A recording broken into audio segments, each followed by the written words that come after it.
السلام عليكم، ازيكم عاملين ايه؟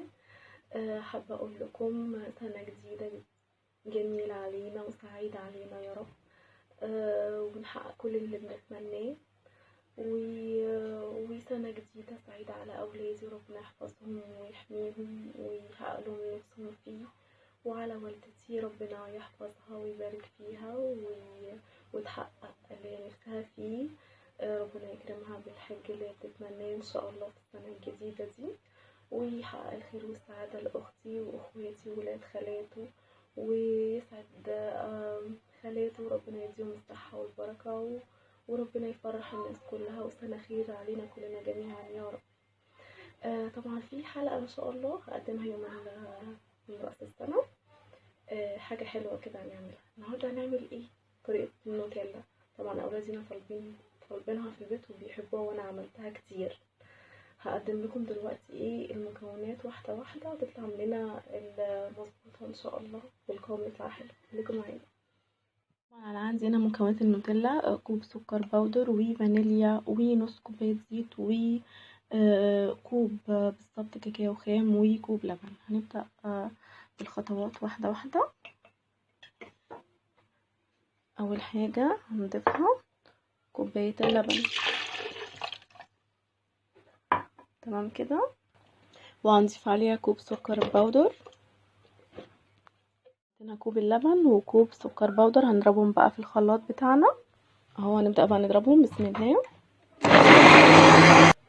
وهنضيف عليها كوب الكاكاو الخام بتاعنا وبرضو نضربه. وهنضيف عليها باكو الفانيليا بتاعنا وبرضو الزيت، ونرجع نخلطه تاني.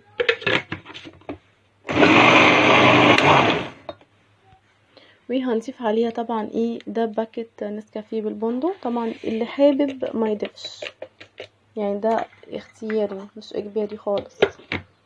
وبرضو هرجع اخلط تاني. رجعنا لكم تاني. طبعا عايزه اوريكم القوام بتاع الشوكليت بتاعنا. شايفين القوام؟ بجد شكله جميل جدا. هبدأ بقى احطه في البرطمان بتاعي. رجعنا لكم تاني طبعا بعد ما صبيتها في البرطمان. وادي قوام الشوكليت بتاعنا النوتيلا. قوامه حلو متماسك وطعمه هايل هايل هايل بجد. جربوه. وصفاته يعني بسيطة جدا واقتصادية، نقدر نعملها في البيت طبعا، ونعمل سندوتشات بقى للأطفال عندنا هنا في البيت. رجعنا لكم تاني. طبعا انا عايزة اوريكم احنا بنحطه في الساندوتش اهو، او ممكن بالسكينة عادي جدا. هنعمله بقى، نقدر نعمله للأطفال. يا رب تكون عجبتكم الحلقة. طبعا الشوكولاتة بهدلت ايدي وقعدت اغسل يا رب تكون عجبتكم الحلقة. المواصفات سهلة جدا ونقدر نعملها في البيت. متنسوش بقى تدعموا قناتي ولايك وشير. باي باي.